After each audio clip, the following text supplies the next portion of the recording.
and then the lineage of Leo, who's the great lion. So we were in sync with nature. And because of symptomatic thought, we already knew what that was about. So it wasn't you were trying to be like a lion, you wanted to bring some of those characteristics into your village. If you were the chief, you wanted to be like the lion. Okay, so I'm just showing you. So Sekhmet, the daughter of Ra, and the reason why they use the daughter of Ra, because listen, sometimes the king don't know about his son. Because the son might be scheming up on his title. You know, so you got to watch the son sometime. But daddy's daughter would do anything for daddy. So some of the royal guardians were women. The chief's daughters became royal guardians. Even in ancient China, some of the most fierce guardians were women because they would protect daddy's domain.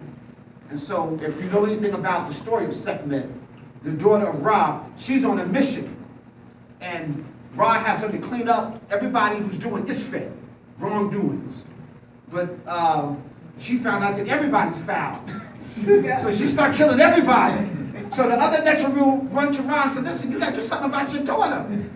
He was like, y'all handle it. He said, no, we ain't messing with her.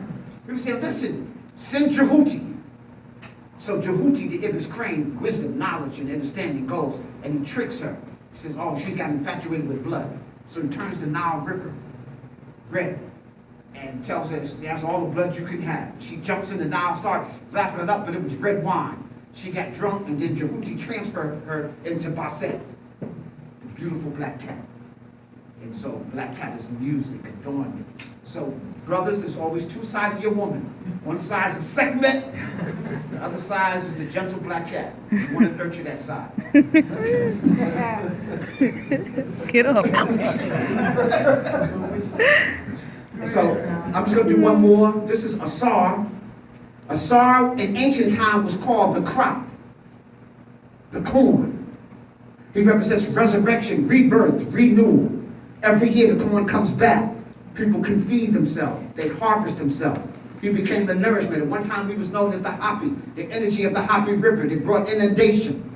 And so they understood that their food source, their life force, was connected to Asar. So he became the great father. He was known as harmonious balance. He was the great giver. He was associated with the planet Saturn, but also the good side. Saturn is the planet of extremes.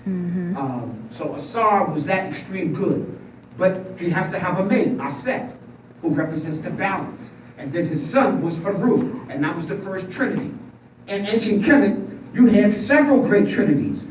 Before Narmer united Upper and Lower Kemet, you had Khnum, the molder. This is where Europeans got the idea of man comes from the black dust, the dust of the earth, and the Quran from the black mud.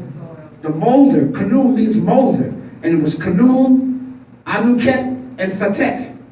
That was its holy trinity. Then when the unification of Kemet came, you had Ptah. You had Ptah, Sekhmet, and Atum. Atum, okay, Nefer Atum. Then you moved to the Pyramid Age, and you had Ra. And you had Ra, had Haru, and Atum. Later, which became Adam, first person, okay.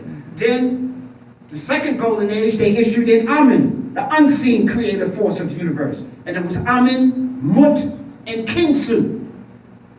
And for for 3,000 years, it was Asar, Aset, and Haru. So all of these, we gave trinities to the world, this idea. But the trinity was family.